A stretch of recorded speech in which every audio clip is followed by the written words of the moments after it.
Welcome to ISE's Equity Index Weekly Outlook, a weekly outlook on ISE and other industry indexes, hosted by Patrick Ceresna, a derivative market specialist and investment manager with extensive expertise in options and the broader derivative markets.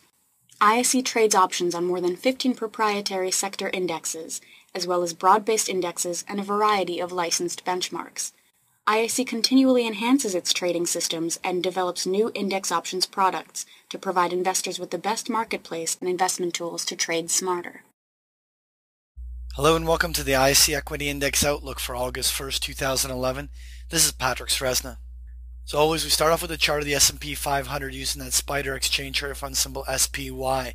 Last week we saw some selling driven by the concerns about whether the U.S. government would come up to a resolution on the debt ceilings, which has created some significant market chop that doesn't necessarily always adhere to the more orderly technical analysis. Nonetheless, with the debt resolution now coming to a conclusion, there is going to be a relief rally that more than likely would attempt a reversal somewhere off of these midpoints. Even if there is a one-day reversal, we're not going to be overreading into that. It'd be far more important to see the S&P 500 strengthen back up towards the 133, 134, and 135 levels and sort of undo the last week's selling. If that's the case, then that could be the springboard from which a nice rally could occur. Next year, I want to take a look at the ISE U.S. Regional Banks Index, which is a symbol JLO.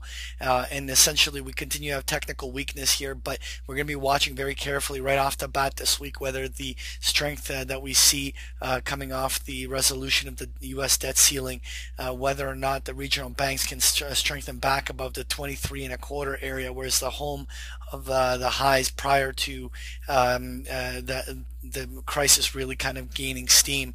If we have any rallies above 23.25, there is room for regional banks to reverse with a little short-term double bottom.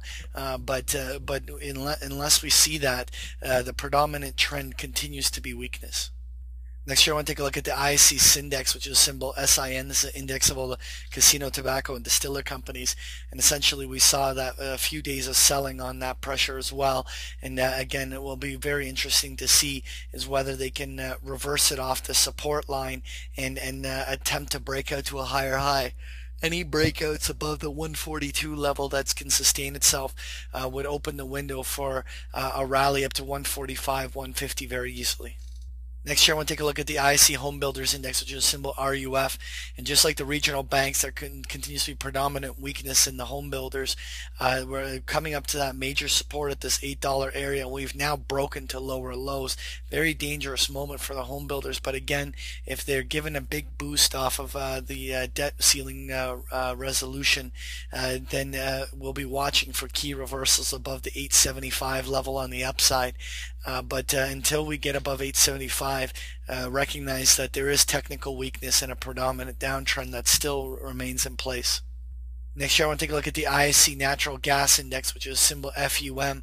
And we see here an index that continues to show predominant strength. And even though we've had 3, 4, 5 days of little technical weakness, and the natural gas index looks positioned to continue to advance.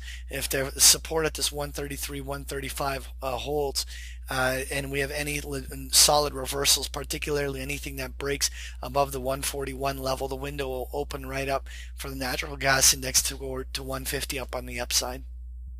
Finally, I want to take a look at the ISE Mini FTSE 100 Index, which is a symbol UKX. And the two predominant range-bound zones that we've identified on the FTSE remain fully in place. There should be a relief rally coming in as the U.S. markets will rally.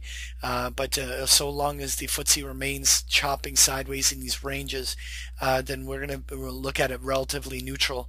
The key thing here is that the longer it consolidates sideways, the greater the probability that it will actually be a bullish break on the upside that occurs. That was your ISE Equity Index Outlook. Thank you for joining me. Thank you for participating in this week's session. Please join us again next week. For more information about Patrick Ceresna and to sign up for free index options trade alerts, visit www.optionsource.net. To learn more about ISE index options, visit us at www.ise.com/indexoptions.